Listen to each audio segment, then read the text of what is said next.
무엇인가에 대해서 함께 말씀을 나누고자 합니다. 자, 말씀 먼저 보도록 하겠습니다. 자, 말씀 주세요.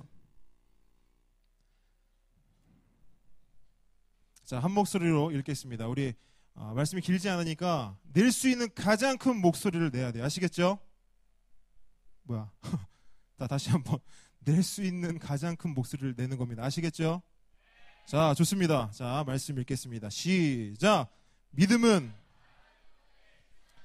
보이지 않는 것들의 증거니 선진들이 이로써 증거를 얻었느니라.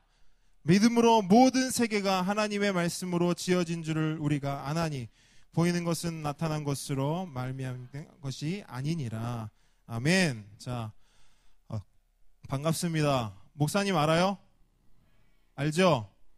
자, 이쪽만 대답을 왜 이렇게 잘하지? 어디서 대답을 잘하는 거예요? 네? 어디요? 한번 손 들어보세요. 손은, 자, 좋습니다. 자, 목사님은 보는 거와는 다르게 모태신앙입니다. 모태신앙이 뭔지 알아요, 여러분? 모태신앙이 뭔지 알아요? 간단하게 설명해 줄게요. 목사님이 정신을 차려보니까 교회를 다니고 있는 거예요. 그게 모태신앙입니다. 이 중에서도 모태신앙이 있는 줄 아는데 한번 모태신앙 한번 손 들어볼까요? 자, 오케이. 분명히 더 있는데 안 들어. 모태신앙의 특징이 뭐냐면 자신의 정체를 밝히지 않는다는 거예요. 두 번째 특징은 뭐냐면 모태신앙은 극과 극이야. 완전 잘하든가 완전 꽝이던가 둘 중에 하나입니다. 그래서 주위에서 얘 믿음 좋아 이런 칭찬을 듣거나 아니면 얘는 믿음이 없어 이런 두 가지 소리를 듣게 되는 것이 모태신앙입니다. 그런데 목사님은 다행히 어려서부터 칭찬을 듣던 편이었어요. 그래도 저기 신전도사님 아들은 유장로님 아들은 그래도 믿음이 좋아. 정훈이 쟤는 믿음이 참 좋은 애야. 이런 칭찬을 들었습니다.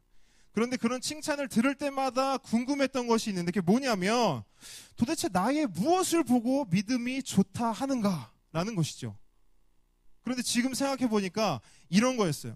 뭐 특별한 건 아닌 것 같아요. 교회도 그냥 뭐 다른 애들보다 잘 나오고 특별히 말썽도 피우지 않고 선생님이 뭐라 하시면 네네 하면서 말도 잘 듣고 하니까 그냥 어느 순간 믿음이 좋은 아이가 되어 있었다는 것입니다. 그래서 저는 그 말을 고지고대로 믿었어요. 그래서 목사님은 나는 믿음이 좋은 아이가 하나님이 없더라고요.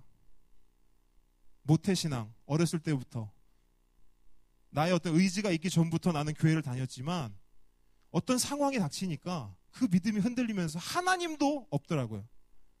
교회도 가기 싫고 그 자리에 둔 선생님들의 말도 다 거짓말처럼 들리더라고요. 그런 상황이 온다는 것입니다. 이 고민을 목사님이 중학교 2학년 때, 정확히 중학교 2학년 때 이 고민을 했거든요. 이 고민을.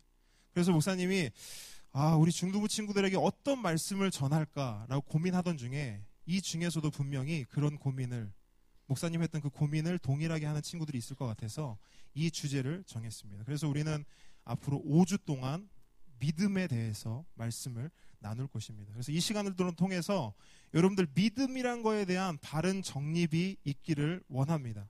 그리고 정립한 것뿐만 아니라 바른 믿음이 여러분 안에 심겨져서 그 바른 믿음으로 하나님이 기뻐하시고 세상이 감당하지 못하는 믿음의 사람으로 성장하기를 축복합니다. 자, 아멘 크게 축복합니다. 자, 오늘 믿음 시리즈 첫 번째 시간입니다. 제목은 믿음이란 무엇인가예요. 이 제목을 함께 말씀을 나누기 원하는데, 자, 아까 처음 인트로 영상을 봤을 때 우리가 믿음을 사전적으로 정의한 내용을 봤어요. 기억나는 사람 있어요? 기억 안 나죠? 뭐라고? 기억이 잘 안 날 거야. 왜냐면 나도 기억이 안 나거든. 나도 기억이 안 나. 왜? 말이 어려워. 그죠? 어렵죠, 말이. 그래서 목사님이 한 가지로 딱 정리해서 알려드리겠습니다. 자, 따라해 보겠습니다. 믿음은 하나님에 대하여, 여기서 하나님에 대하라는 것은 하나님의 계시, 하나님의 말씀, 하나님께서 우리에게 모든 것들로 보여주시고 나타내시는 것들을 가리킵니다. 다시 한번, 믿음은 하나님에 대하여 반응하는 것이다. 다시 한번, 반응하는 것이다. 예, 믿음은 반응하는 것입니다. 그런데 여러분 잘 생각해 보세요. 반응한다는 것은요, 살아있다는 증거입니다. 목사님 아들이 있잖아. 이름 아는 사람 있어요? 민우. 아는 친구들이, 모르는 애들도 너네 있는데 아는 애들 꽤 많다고. 자, 민우가 있는데 목사님이 핸드폰을 안 줘요. 2살인데 있잖아요. 스마트폰을 주면, 아이폰을 주면 이렇게 밀어서 잠금해져 있죠. 이걸 싹 풀고 폴더를 들어갑니다. 폴더를 들어가가지고 거기서 뽀로로를 아이콘을 누르고 자기가 좋아하는 노래를 가서 찾아 들어요. 2살인데. 천재죠? 근데 좋은 천재가 아니에요. 여러분, 그러니까 그 정도로 있잖아요. 여러분, 2살도 그렇게 한다니까요. 안 주면 막 뭐라 하고. 근데 목사님이 안 줘요. 스마트폰을 안 준다고. 그런데 스마트폰을 안 주니까 그 비슷한 물건을 찾아다니더라고요. 그게 뭐냐면 리모컨이야. 리모컨을 가지고 노는데 쿡 TV 알죠? 그죠? 리모컨을 줬더니 이거 리모컨을 또 연구를 한 거야. 일주일 새 연구를 하더니 이제는 TV를 보니 켜. 2살인데 소파에 딱 앉아가지고 누워가지고 TV를 딱 켜.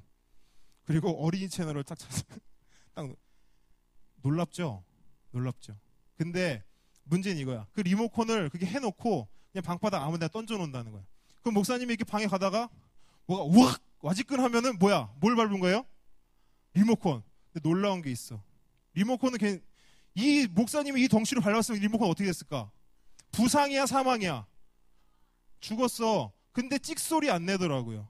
왜 찍소리 내지 않았을까요? 튼튼해서 살아있지 않기 때문이에요. 그런데 여러분, 비 오는 날 길거리 나가면 뭐가 많습니까? 그렇죠. 지렁이가 많은데 그 지렁이들, 그 미물 있죠. 그 미물, 아주 작은 생명체를 할지라도 그거는 밟으면 어떻게 돼요? 그 터지죠. 그럼 그치, 터지지. 얘는 좀 상을 줘야 돼.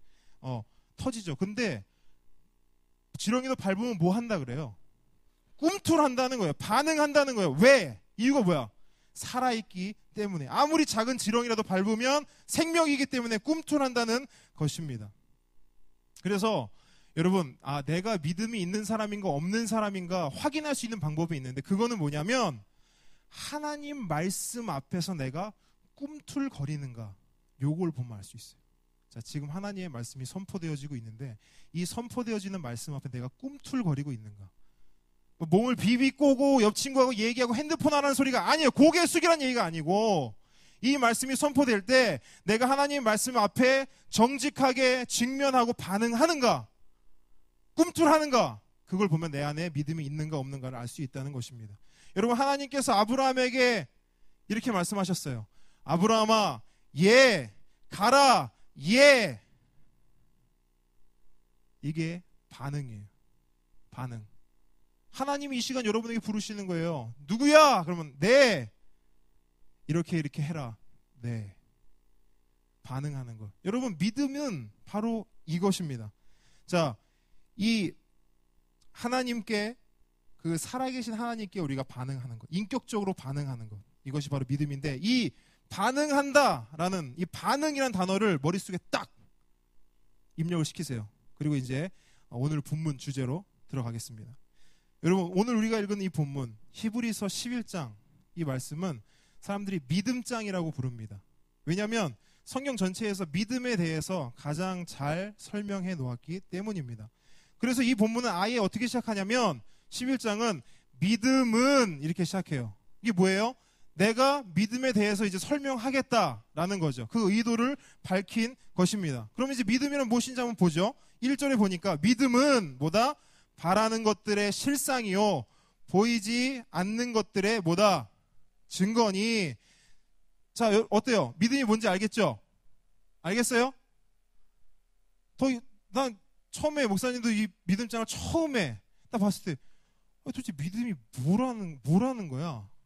믿음을 알기 위해서 이 장을 폈는데 더 헷갈리는 거예요. 그죠? 우리를 더 어렵게 만들었습니다. 머리를 더 복잡하게 만들었어요. 그래서 목사님이 여러 가지 번역 성경과 신학 서적을 다 뒤져가지고 어쨌든 목사님이 할 수 있는 가장 쉽게 여러분에게 알려줄 수 있는 걸로 다시 정리를 했어요. 한번 읽어봅시다.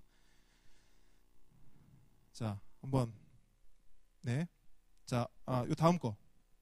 자, 한번 읽어보겠습니다. 시작.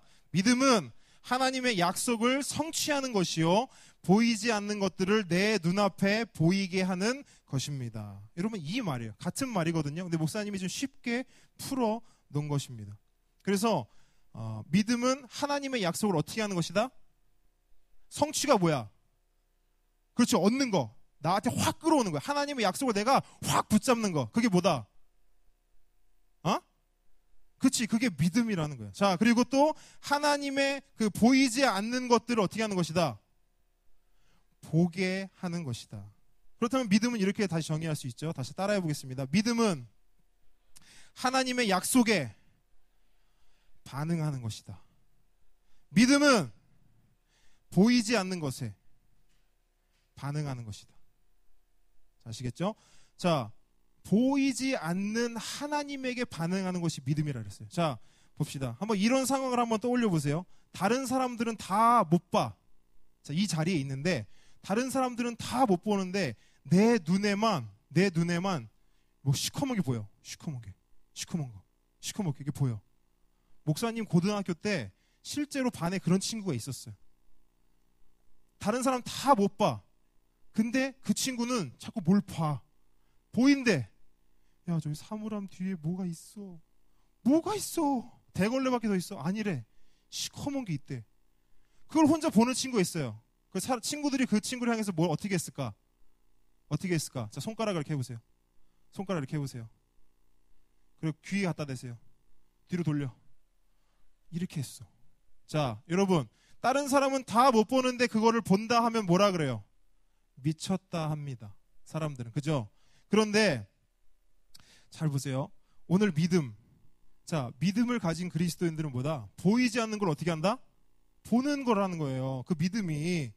그러면 어떤 면에서 보면 그리스도인들은 보이지 않는 하나님을 믿는 그 그리스도인들은 사실상 어떤 사람이다? 세상 사람들이 보기에는 미친 사람이라는 거예요. 미친 사람. 자, 우리가 사도 바울을 잘 압니다. 그죠? 사도 바울이 어떤 사람이에요? 사도죠. 사도 바울은 사도죠. 자, 복음의 역사상 가장 능력 있는 사역자였잖아요. 그죠? 그러니까 그리스도인의 어떤 아이콘이다. 그리스도인의 대표주자다 하면 보통 사도 바울을 꼽습니다. 그런데 이 사도 바울의 삶을 보니까 사도 바울도 미쳤다는 소리를 들었더라고요. 자, 봅시다. 사도행전 26장을 보겠습니다. 사도행전 26장. 자, 읽습니다. 시작. 유대인들이 성전에서 나를 잡아 죽이고자 하였으나 하나님의 도우심을 받아 내가 오늘까지 서서 높고 낮은 사람 앞에서 증언하는 것은 선지자들과 모세가 반드시 되리라고 말한 것밖에 없으니 곧 그리스도가 고난을 받으실 것과 죽은 자 가운데서 먼저 다시 살아나사 이스라엘과 이방인들에게 빛을 전하시리라 함이니이다 하니라. 바울이 이같이 변명하매 베스도가 크게 소리내어 이르되 바울아 네가 미쳤도다. 네 많은 학문이 너를 미치게 한다 하니 바울이 이르되 베스도가 하여 내가 미친 것이 아니요 참되고 온전한 말을 하나이다. 아멘. 자, 사도 바울도 이렇게 고백했던 거예요. 그의 삶 속에 미쳤다는 소리를 들었다는 거예요. 왜? 다른 거 없어요. 자, 사도 바울은요 가장 철저한 유대인이었습니다. 그래서 그 사람이 사도 바울이 뭐를 제일 잘하냐면 예수 믿는 사람들 잡는 것도 잘했어요. 잡아다가 때리고 죽이고 고문하고 하는 일을 제일 잘했던 사람이에요.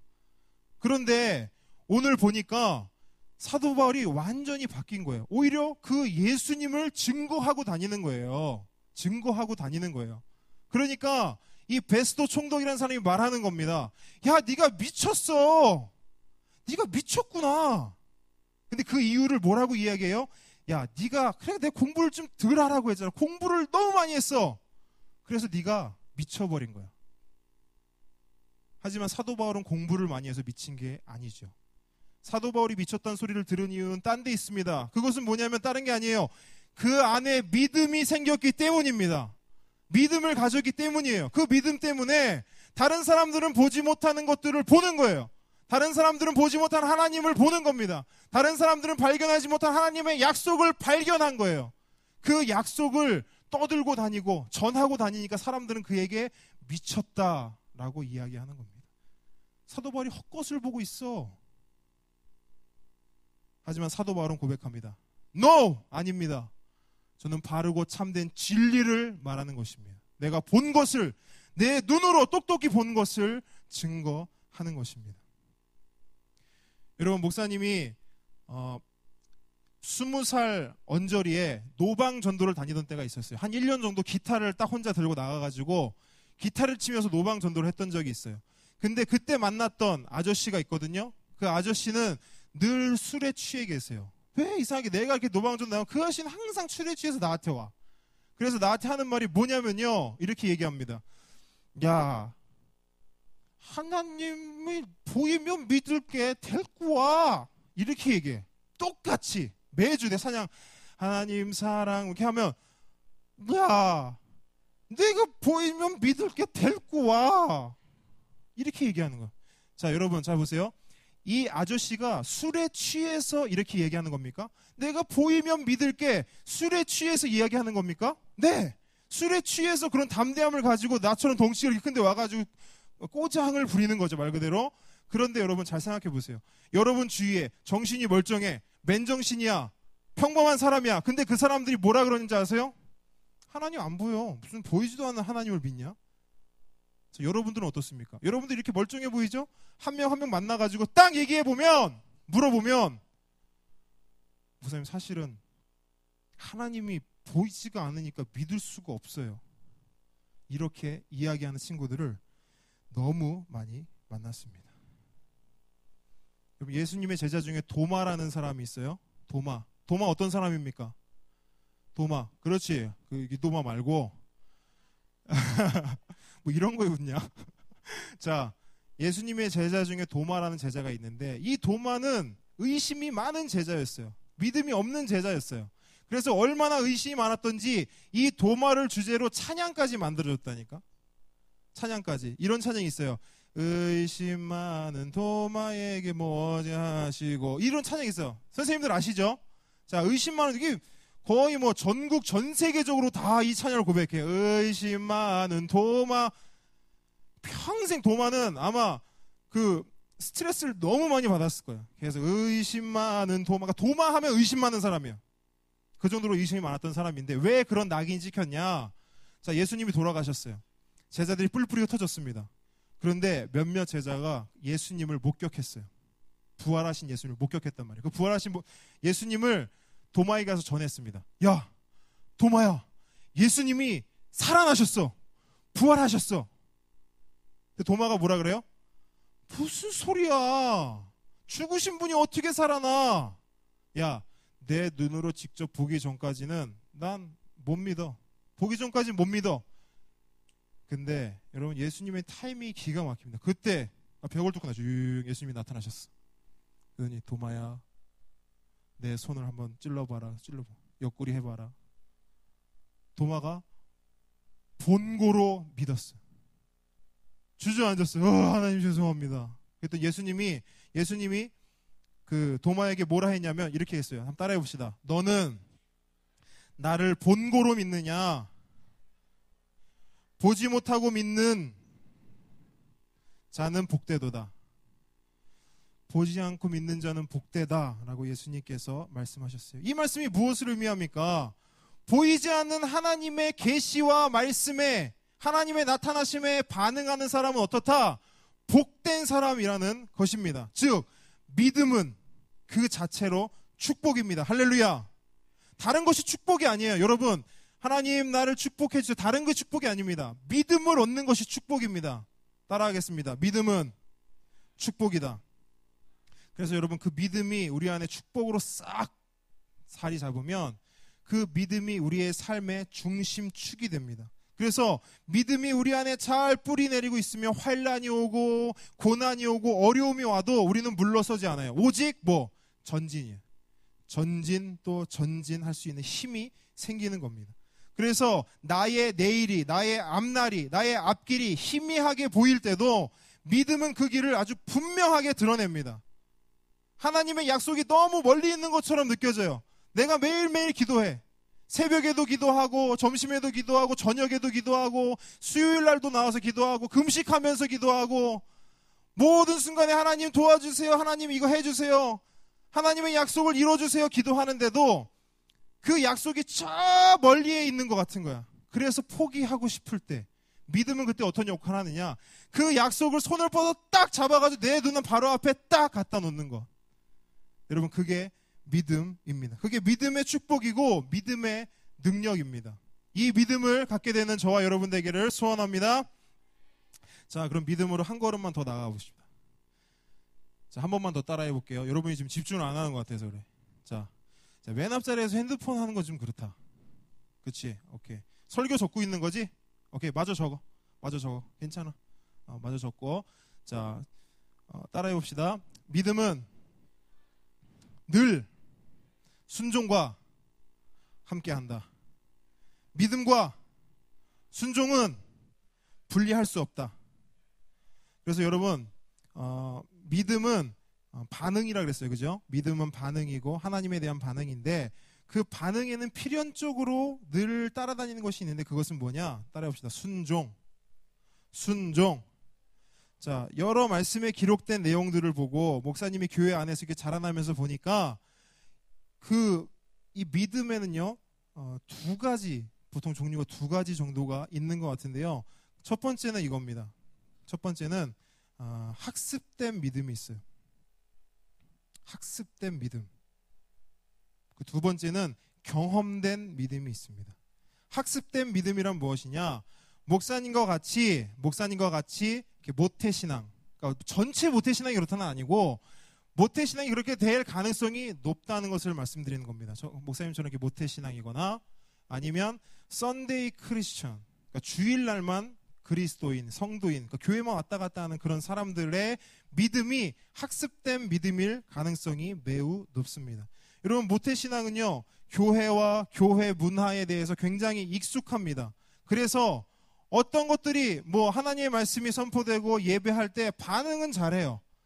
아멘도 잘하고 손들라 하면 손들고 하는데 그 반응이 순종까지 이어져 나가는데 힘이 없다는 거예요. 삶까지 치고 나가지 못한다는 것입니다. 여러분, 썬데이 크리스천 보세요. 일주일에 하루만 반응합니다. 일주일에 하루만 반응해요. 나머지 6일은 자기 마음대로 살고 그리스도인도 아니고 하나님도 없고 예수님도 없는 것처럼 살아갑니다. 그런 사람에게 무슨 믿음이 있겠습니까? 그 믿음은 하루살이와 같이 금방 죽어버리는 믿음이에요. 금방 죽어버린 믿음. 자, 이런 믿음을 우리는 학습된 믿음이라고 합니다. 아무런 능력도 없고 순종해야 하는 순간에 순종할 힘이 없는 그런 믿음을 학습된 믿음이라고 이야기합니다. 자, 두 번째, 경험된 믿음이 있더라고요. 경험된 믿음은 뭐냐면 경험된 믿음은 결코 이렇게 수동적인 믿음이 아닙니다. 수동적인 믿음이 아니고 굉장히 적극적이고 굉장히 공격적인 믿음을 가지고 있는 것이 특징입니다. 그래서 이 경험적 믿음을 가진 사람들은 일주일 내내 반응을 합니다. 설교 시간에 이렇게 설교하잖아요. 그러면 아멘 했어요. 그러면 그 아멘 한 것을 그대로 삶에 살아내기 위해서 몸부림칩니다. 발버둥 치는 거예요. 물론 그 삶 속에 그럼 경험된 믿음을 가진 사람들은 삶에 실패도 없고 어려움도 없고 좌절도 없구나. 아니죠. 그 삶 속에도 어려움이 있죠. 엎어지죠. 실수하죠. 하지만 경험을 한 거예요. 뭘 경험했느냐? 이렇게 내가 자빠지고 넘어지고 했을 때 하나님께서 나에게 힘을 주시고 그 믿음으로 강권으로 붙잡아 주신다는 걸 경험했기 때문에 실패해도 노력하는 거예요. 힘들어도 발버둥 치는 겁니다. 그게 학습된 믿음과 경험된 믿음의 아주 극명한 차이를 보여주는 거예요. 넘어져도 일어서는 믿음. 그게 바로 경험된 믿음입니다.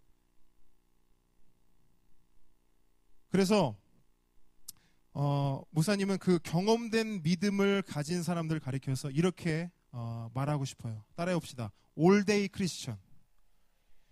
여러분, 우리가 이 올데이 크리스천이 되어야 돼요. 올데이, 모든 순간, 모든 시간들 가운데 우리가 믿음으로 살아갈 수 있는 하나님의 그 말씀에, 하나님의 계시에 우리가 반응하고 순종하는 그런 삶, 올데이 크리스천이 되어야 될 줄 믿습니다. 저와 여러분이 그런 올데이 크리스천 될 줄 믿습니다. 자, 그래서 우리 이 시간 그 올데이 크리스천으로 한 걸음 더 나아가기 원하는 친구들이 분명히 있을 거예요. 근데 그 친구들에게 목사님이 간단하게 팁을 주도록 하겠습니다. 자, 사실 지금 우리가 이렇게 예배를 드리고 있는 이 시간 있지 않습니까? 이 예배 시간은 하나님의 계시, 하나님의 말씀, 하나님의 나타나심이 가장 강력하게 나타나는 시간입니다. 이 시간이. 그래서 이 시간에 하나님을 예배하지 못하고, 이 시간에 하나님을 만나지 못하고, 이 시간에 하나님의 음성을 듣지 못하고, 왜 인터넷, 카톡, 게임, 딴 생각하고, 옆 친구랑 얘기하고, 고개 푹 숙이고 앉아가지고, 언제 끝나? 목소리 왜 이렇게 커? 여러분, 그 사람들은 다른 데 가서 희망이 없어요. 이 시간에 하나님을 못 만나면 다른 데 가서 하나님 만난다? 길에서 하나님 만난다? 거의 희박해. 여러분, 이 시간이 얼마나 중요한 시간인지를 아셔야 합니다. 하나님께서 가장 강력하게 나타나신 이 임재의 순간을 여러분 소중하게 생각하셔야 합니다.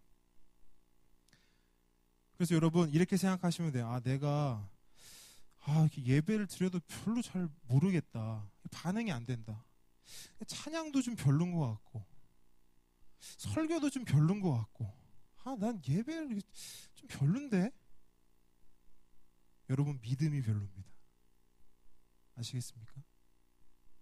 찬양이 별로가 아니고, 설교가, 말씀이, 다른 어떤 예배 순서가 별로가 아니고, 여러분들의 믿음이 별로라고요. 여러분 믿음이 반응하지 못하는 것이라고요. 그 부분을 체크해야 합니다. 자, 여러분 찬양할 때 어떻게 합니까? 오늘은 특별히 일어서라는 소리 안 했죠? 그죠? 안 했죠? 자, 반응을 좀 해주세요. 안 했죠? 안 한 이유가 있어요. 이제 안 할 거예요. 그러니까 앞에서는 따로 얘기하진 않을 거예요. 선생님들은 다니면서 일어나자, 목사님 다니면서 일어나자, 핸드폰 하지 말고 일어서자 라고 이야기는 하겠지만 앞에서 공식적으로 이야기하진 않겠습니다. 왜냐하면 그렇게 해버리면 여러분이 하나님께 반응할 기회를 박탈하는 것 같은 마음이 있어서 그래요. 여러분들 스스로가 하나님께 반응했으면 좋겠습니다. 여러분, 예배는요 1대1입니다. 하나님과의 관계는 1대1입니다. 선생님이 대신 해주지도 않고요, 엄마나 아빠가 대신 해주지 않다고요. 만약에 누가 대신 해주는 걸 원한다, 그러면 천주교로 가야죠. 신부님이 대신 해줍니다. 거기는. 하지만 우리가 믿는 바에 의하면 우리의 모든 예배, 하나님과의 관계는 1대1입니다. 아시겠죠? 그 1대1의 관계 속에서 여러분이 스스로 반응하셨으면 좋겠습니다. 그래서 여러분, 우리가 찬양한다는 것은 하나님에 대하여 노래하고 고백하고 선포하는 시간입니다. 하나님이 누구신지, 하나님이 어떠한 일을 하셨는지, 하나님이 어떤 분이신지에 대해서 우리의 입으로 고백하고 박수치고 춤추고 열광하는 시간입니다.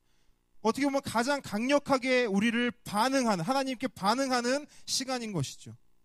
그런데 목사님이 이렇게 지켜보면 너무 안타까워요. 지금도 이 앞에서 이렇게 지켜보면 너무 안타깝다고. 전혀 반응하지 못하는 여러분의 그 모습을 보면 너무 안타깝다고요. 왜냐하면 여러분, 그런 태도가 다른 게 아니고 하나님을 비인격적으로 대하는 겁니다. 음료수 자판기 취급하는 거라고요. 지금 같은 그런 태도들은. 너무 안타까워요. 무슨 여러분들을 혼내려고 하는 게 아니고 너무 안타까워요. 정말. 여러분, 부모님하고 앉아 식사할 때 여러분 핸드폰 하면 여러분 혼나요? 안 혼나요? 안 혼나. 엄마가, 부모님이 좋은 게 아니다. 그거는. 목사님은요, 이 카톡이 수시로 울리잖아요. 그죠? 그러면 이제 집에서 아내랑 식사를 하다가 카톡이 와서 카톡을 보면 우리 아내가 이렇게 막 뭐라 해요. 왜냐하면 사람 앞에 두고 왜 그렇게 하냐고. 그 목사님도 개인적으로 신방하거나 하면 밥 먹고 하잖아요. 그러면 신방을 갔어. 그럼 이야기도 하고 대화도 해야 되는데 왜 이거 나랑 앉아서 다른 사람이랑 얘기를 하는 거예요. 똑같은 거예요. 하나님 앞에 나왔으면 하나님을 만나야죠. 하나님을 경험해야죠. 근데 왜 딴 세상 가 있어요? 다 하나님을 비인격적으로 대하는 것입니다. 그래서 여러분, 이런 삶을 계속 유지하잖아요. 근데 지금은 별 차이가 안 나거든요. 예배 시간에 뭐 카톡하고 게임하고 이런 거 지금은 잘 몰라요. 그런데 시간이 지나면 여러분 그 삶이 피폐해집니다. 이유는 간단해요. 하나님이 그런 삶 속에서 무슨 역사를 하시겠습니까? 여러분 뭐 비전, 뭐 좋은 대학 가게 해주세요. 공부 잘하게 해주세요. 왜? 왜 기도하는데 그거를?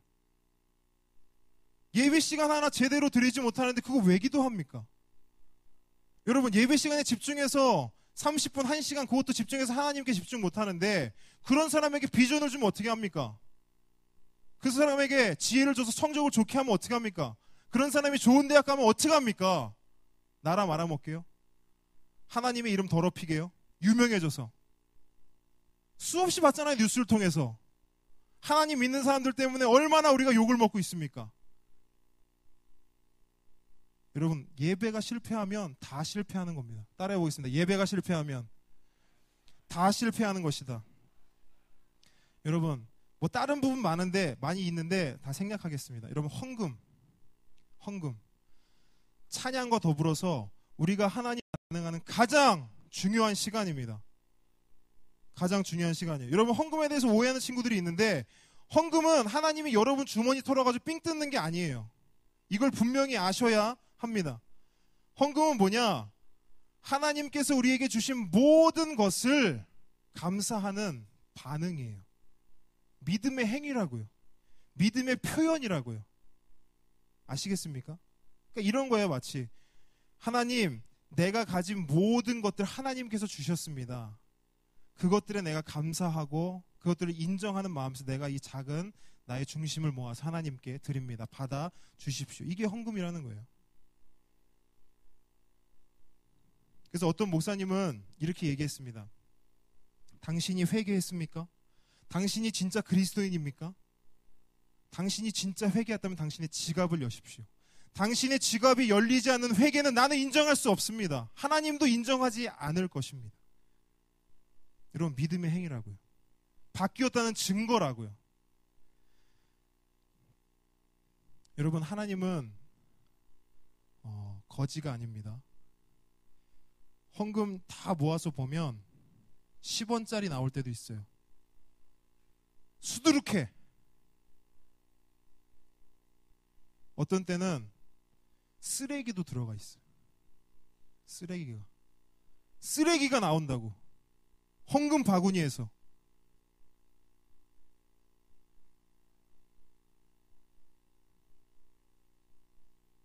여러분 그건 아닌 거예요. 그건 아닙니다.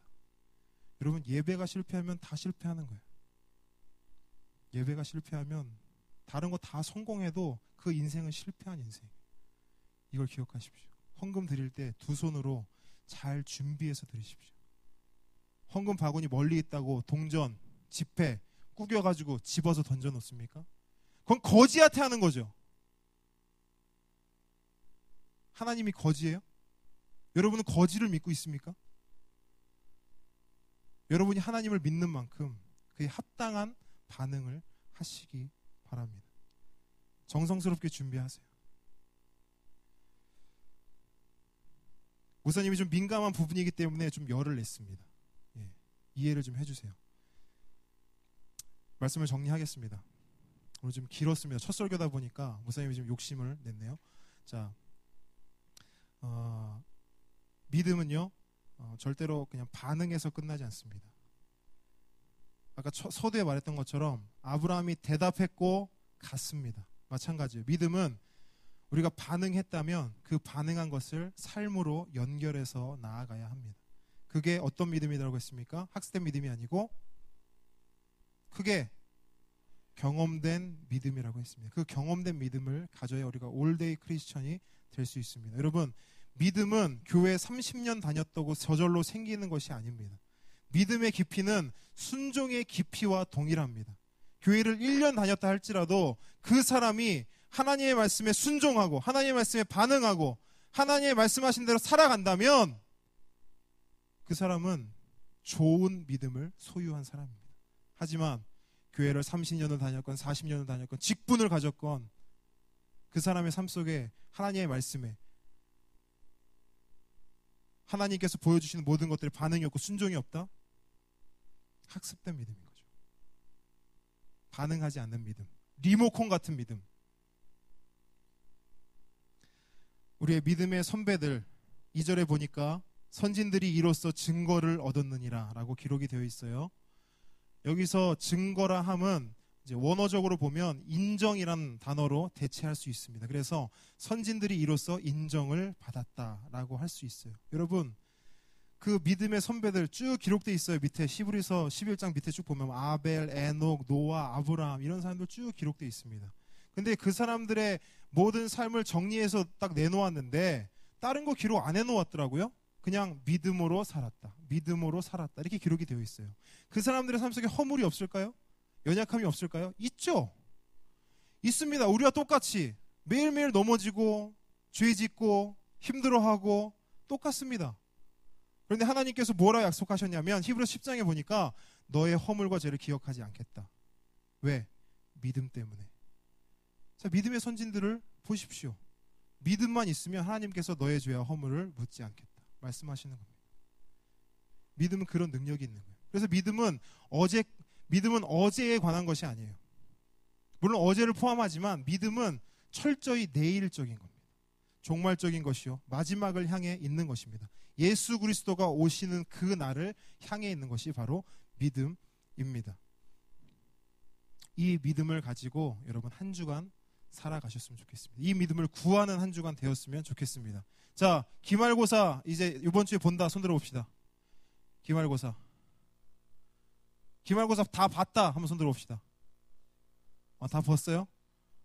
반반이네. 그리고 안 온 친구들이 대부분일 거야. 안 온 친구들은 뭘까? 공부한다고 안 온 거겠죠. 여러분 2시간 공부 덜하고 교회 나온다고 해서 성적이 1점이라도 오릅니까? 경험한 사람, 난 그걸 경험했다. 목사님은 여태까지 그런 친구를 만나본 적이 없어요. 아시겠죠? 여러분 시험 기간에 주일 예배 빠지는 거 제일 바보 같은 거야. 제일 바보 같은 거라고요. 아시겠습니까? 평소에 공부 열심히 해놓고 주일 예배 반드시 참석하십시오. 이 예배 정말 중요합니다. 말했어요. 이 시간에도 은혜 받지 못하고 집중하지 못하고 하나님 만나지 못하면 다른 데 가서 만날 수 있다 없다? 있다 없다? 없다. 반드시 기억하세요. 이 시간이 여러분이 가장 익사이팅하고 여러분이 가장 뜨거운 시간이 될 수 있도록 목사님 그리고 우리 많은 선생님들, 스태프들이 여러분들을 섬길 것입니다. 아시겠죠? 아시겠죠? 자, 좋습니다. 우리 함께 찬양 하나 하고 기도하겠습니다. 주님 말씀하시며 함께 찬양하겠습니다. 자, 우리 너무 오래 앉아 있어서 다 일어납시다. 일어나서 고백합시다. 자, 반응하세요. 반응하십시오. 자, 일어납시다. 자, 앞사람 어깨 주무르고 옆사람 어깨 툭툭 쳐주고. 자, 오랜 시간 설교 듣느라 수고했다. 자, 지난 것도 풀고 목 운동도 하고. 자, 우리 말씀 가운데 받은 은혜들을 기억하면서 우리 찬양 고백하겠습니다. 주님 말씀하시면 우리 함께 고백합니다. 주님 말씀하시면 주님 말씀하시면 내가 나가리다. 주님 뜻이 아니면 내가 멈춰서리다. 나의 가고 서는 것 주님 뜻에 있으. 주님 주님 나를 이끄소서. 다시 한번 주님 말씀하시면 주님 말씀하시면 내가 나가리. 주님 뜻이 아니면 내가 멈춰서리다. 나의 가고 서는 것 주님 뜻에 있으니 주님 나를 이끄소서. 뜻하신 그곳에 나 있기 원합니다. 이끄시는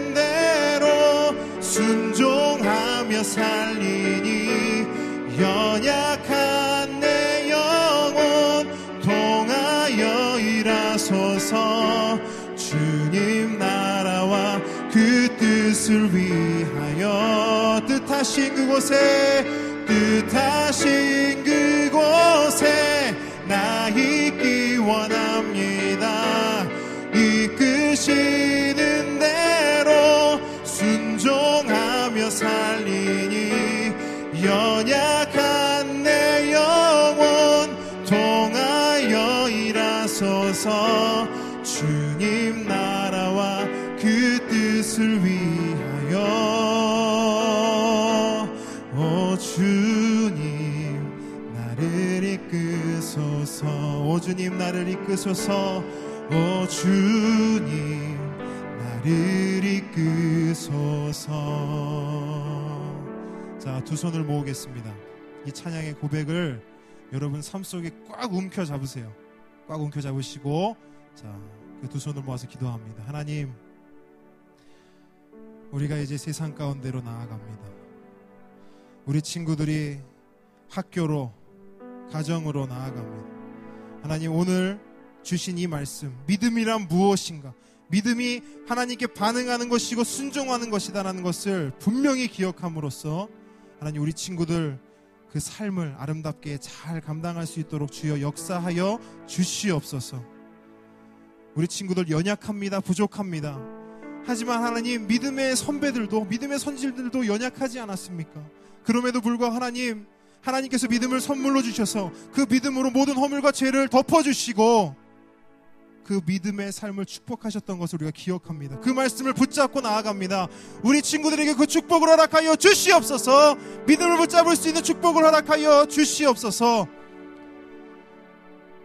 전쟁과 같은 삶 속에서 늘 승리하게 하시고 흔들리지 않게 하시고 넘어지지 않게 하여 주시옵소서. 주님께서 붙잡아 주실 것을 믿습니다.